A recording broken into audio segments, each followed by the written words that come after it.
Introduction. We live in a very stressful world. You probably don't need me to remind you of that fact. Why are we so stressed out? Why do we feel so much pressure? Why does it seem like contentment and peace are so hard to find? Well, for most people, they simply just have too many duties, responsibilities, distractions, and routines taking up their time and attention. If you were to slice and dice and dissect your daily schedule, you probably would fit into this category as well. There's just so much that you have to cram into your mind every single day. It is no surprise that a lot of people develop the following symptoms of stress. They have short attention spans. When they read stuff online, they can barely pay attention until another item shows up on their Facebook timeline, and they forgot about the stuff that they were reading before. They don't really read materials, they just scan. That's how short most people's attention span is. Next, stressed out people overreact emotionally. It seems like everything that you perceive or become aware of is some sort of judgment or is somehow, some way related to you. You personalize everything. Everything's personal. And it's no surprise that you tend to react emotionally. This may be due to the fact that you're stressed out. You may be reading too much into things. But unfortunately, once we open our mouths, we end up hurting people. We end up making decisions that we come to regret later on. Another symptom of too much stress is simply a lack of patience. You don't feel like you want to stick around for anything. This is a very serious problem because it can lead to road rage if you're stuck in traffic. This can lead to violent disagreements with friends and family members. You might hurt your relationships because you simply have grown impatient in dealing with people. People are people. It often takes time for people to get their act together. Finally, you get this generalized sense of anxiety and frustration. You can't quite put your finger on it, but you feel that something is missing in your life. You feel that something is just not right. Not surprisingly, it's very hard for you to find peace and contentment. It seems that at any given second, something wrong might happen. It may lead to you losing money, or it may lead to you suffering from some sort of illness. Whatever the case may be, something's off. Something's not right. Rarely do you feel that if your world is perfect. It is no surprise that, given these symptoms, the Western world suffers from several systemic dysfunctions. In the Western world, there are high divorce rates. Too many people quickly conclude that their marriage is simply not worth saving. So this blows up the divorce rate. People are just not that patient with their relationships. Another symptom involves the high levels of drug use. This is particularly deadly in the United States because of the current opioid epidemic gripping that country. Some people have always self-medicated to deal with stress and anxiety. Maybe they smoke weed. Maybe they do cocaine. Maybe they shoot up heroin. Whatever the case may be, it numbs or suspends the pain for at least a period of time until they have to go back to the real world. Finally, the Western world, as well as Japan, has always suffered from high suicide rates. This is another reflection of the prolonged systemic dysfunction produced by depression, stress, and anxiety. If you need proof of this, just look at the top prescribed medications in any given year in the United States and many parts of the developed world. What do you see at the top? Antidepressants or anti-anxiety medications. This is guaranteed. In the top 10 of prescribed medications, you will always see those too. Something's got to give. Unfortunately, most of the time, it is you. Thankfully, there is a better way to handle your mental resources. You don't have to stress out. You don't have to freak out. You don't have to be emotionally on edge every single time. You don't feel like something wrong is going on or something's about to get knocked loose. The best thing about this better way of handling your mental resources is that it is 100% drug-free. That's right, no chemicals are involved. This method is also 100% natural. You deal with your mind as it exists. You don't have to buy a machine. You don't have to take drugs. You don't have to ingest anything foreign into your body. It is 100% natural.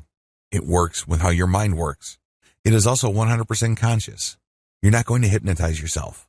You're not going to be under the mental control of another person.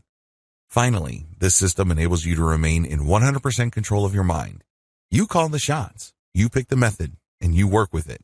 It works on your schedule, on your terms, and based on your needs. Sound awesome? Wouldn't you like to try this better way? Are you sick and tired of the regular ways you deal with stress, anxiety, and the daily strains of modern living? Well, here's the answer. Meditation. This training teaches you the ins and outs of practical meditation so you can come up with a solution that works best for you. Common myths about meditation that might be turning you off. Near the end of the introduction to this training, you might be a little bit skeptical. You probably have heard of meditation before. However, you might not have been excited at first. I really can't blame you because a lot of people have certain preconceptions regarding meditation.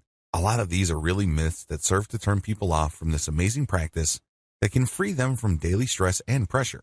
Part of the reason for this is because of the religious or spiritual baggage of meditation. After all, meditation was pioneered in the East in the specific context of Buddhism and Hinduism. This cuts against the grain with most people from the West. Most Westerners are secular. It's no surprise that a lot of people are turned off by the spiritual or mystical reputation of meditation. But this is not the reality of meditation. Here are 8 myths that might be holding you back about meditation. Learn to recognize these and hear the truth about meditation so you can make a real informed choice. Myth number 1, you have to be religious for meditation to work. According to this myth, you have to be a Buddhist or a Hindu for meditation to work for you. Absolutely wrong. Meditation works with how your mind naturally processes stimuli. It doesn't need religion. It doesn't need spirituality. You just need to tune in to how your mind is already working. Myth number 2, you have to believe for meditation to produce benefits. You don't have to believe in anything. You just have to go through the steps of meditation because meditation works with how your mind works. It's kind of like redecorating a room with existing furniture. The furniture is already there. You just need to rearrange the furniture so it produces better effects. You're not imagining stuff for the process to work. You're not forcing yourself to change what you believe in for meditation to produce results. Myth number 3, you are fully unconscious when meditating. This is an absolute lie. A lot of people are under the impression that meditation is really like some variation of sleep and you're hypnotizing yourself or entering some sort of altered reality. No, this is not true. Real, practical meditation is actually the precise opposite. You remain fully conscious. However, you train your consciousness to purify its focus. It leads to a very empowering feeling because you start becoming more mentally disciplined. This is the complete opposite of just simply being unconscious. Myth number 4, you will fall under the influence of others easily when meditating. When you meditate, you are calling the shots because your focus is super filtered. It is super fine. Only you can do this. Nobody outside of you can guide you to achieve this level of clarity and focus. You have to do this yourself. Accordingly, you won't fall under the influence of others when meditating unless, of course, you want to. You always have that choice. But practically speaking, you are calling the shots. Myth number 5, meditation is another form of hypnosis. Hypnosis works when somebody outside of you guides you to achieve an altered state of reality. They basically change how you look at things. Maybe a hypnotist will make you change your mind about smoking or some form of addictive behavior. Meditation is very different from hypnosis because you're not gaining instructions. Instead, you are clearing away your mind to focus on how your mind works in a given moment. You're not taking in stuff. You're actually clearing stuff away. So there's nothing to get hypnotized about. What you have is pure focus. Myth number 6, it takes a lot of effort to meditate properly. Your mind is actually very powerful. To use machinery analogy, your mind already has gears that turn, and these are very powerful gears. You have to understand that you navigate reality with your mind. It's how your body exists in reality. You perceive reality through your mind. When you meditate, you tap into that machinery and you purify it. In other words, the energy is already there. You don't have to exert new effort. Instead, again, to use the analogy of the room with furniture, you're just rearranging the furniture to produce a different effect. Myth number 7, you have to meditate for a long time for it to benefit you. Meditation, to a lot of people, is a lot of work. They think that there are many levels to it.